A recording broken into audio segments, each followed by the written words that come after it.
Hello again, it's Lock Noob, and I wanted to have a look at Euro profile cylinder locks. I haven't done many videos on picking these because I find them quite difficult. I am a lock noob, I'm new to lock sport, and uh, I just want to share some sort of hints and tips really. The first one being is try not to buy high security locks first off. I'm tempted all the time by eBay, buying second-hand locks and trying to pick them, but it's a real mixed bag. You don't know what you're getting. At least when I spend a couple of pounds on eBay or some other lock sites, Amazon, anywhere really, I can actually purchase cheap locks which I know don't have security pins and have a lower number of key pins anyway. That means I can practice getting into these tighter more paracentric keyways without getting frustrated, spending hours and hours and hours on locks that I just know I can't pick. This lock in particular, if I shake it, you can tell it's made of lightweight materials. This is actually aluminium, sputter coated in brass. Just compare it to which I did get second hand, and this is a very, very high security lock. I happen to note that. And just compare things like the slightly more paracentric keyway, the fact that I know this has a zero lift pin in it, which means that if you push it down at all, it will bind the core. It's got things like anti-drill pins or bars there, and 6 instead of 5 key pins.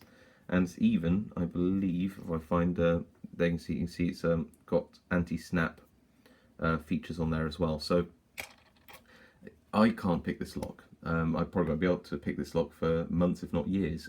So I actually go back and buy locks like this cheaply from hardware stores or online sites, so that I can practice feeling pins and getting into these keyways without feeling frustrated forever and ever and ever. Okay, so this is an unbranded, very cheap Euro cylinder. Let's give it a go picking. I'm going to be using, just for a change actually, I thought since I bought it, a Sparrow's hook here. Nothing special, nothing modded. I haven't even cleaned off the residue from the dipping process. It doesn't seem to get in my way. And in terms of tensioning, I'll be tensioning using light tension, and as always, if you're going to go into the bottom of the keyway or top of the keyway, really depends what side of the pond you're on. So I like to use light tension, so just enough to, you can see, not pulling on that core too much. Okay, so let's give it a go. Probably start at the back and feel my way forwards. Try to, if I show you briefly the inside of this lock before I start picking it, where I'm putting my pick is going to be starting up here like that, so not disturbing the pins. And because this particular pick and most picks designed for Euro profile locks are quite slim, I will be able to move around this warding like this, and also because it's quite a shallow hook, I should be able to just go in and out of the centre of the keyway without disturbing the pins too much, so I don't overset them. I think I might start front to back. Actually, let's have a feel, see what's going on. 5. I've got click on 5 already. 4 spongy. 3. Got something happening there. 2. Oh, nice click on 2.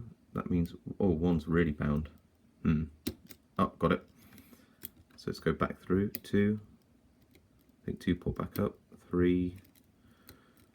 Go back to 5.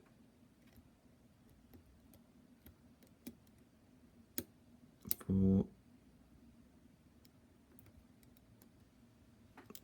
I feel like we're almost there actually, but something is stopping the lock from opening. Let's go back to 5. 5, no. 4, no.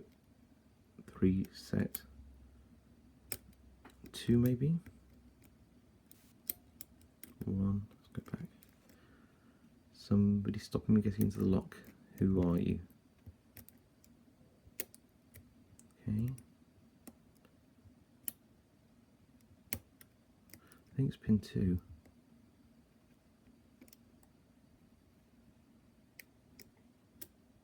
If not, I'll have to reset and start again.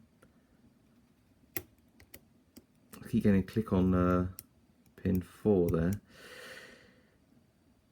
Pin 5 I'm back on, 5. So maybe it is 2. 3. 1 is definitely set, don't want to disturb that too much more. 2 might not be. 2. So who's stopping me getting in? Back on 5. Can't feel anything on 5. 4. No. 3. No. 2 again. Have you popped up? 2. 1. No. Might need to reset that. Let's try again. Start at the front and go backwards this time. So start with 1, because that was a really heavily bound last time. So start with 1. There we go. Didn't want to go at all. There we go. Start with 1. Move forwards. 2. 3. 4. 5. 5 feels like it might want to go. Yep. 4.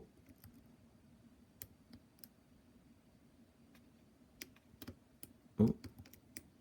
Felt something on 3. We've got a turn on that. 3. There we go. Perfect. So it was 3. Okay, so a couple of lessons learned there is I hesitated about going front to back, and I started at the back, and I think all that I ended up doing was getting sort of pin movement, but not real pin sets. And by the time I got to the front, which I think 1 was actually the binding pin to begin with, that was so overbound that I had to force it back down.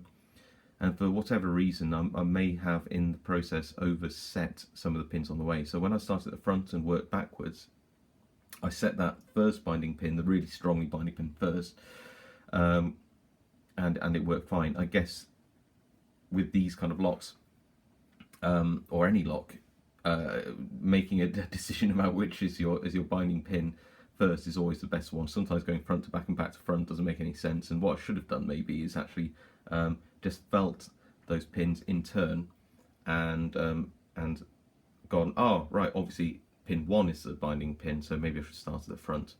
Anyway, it's picked, and that's the important thing.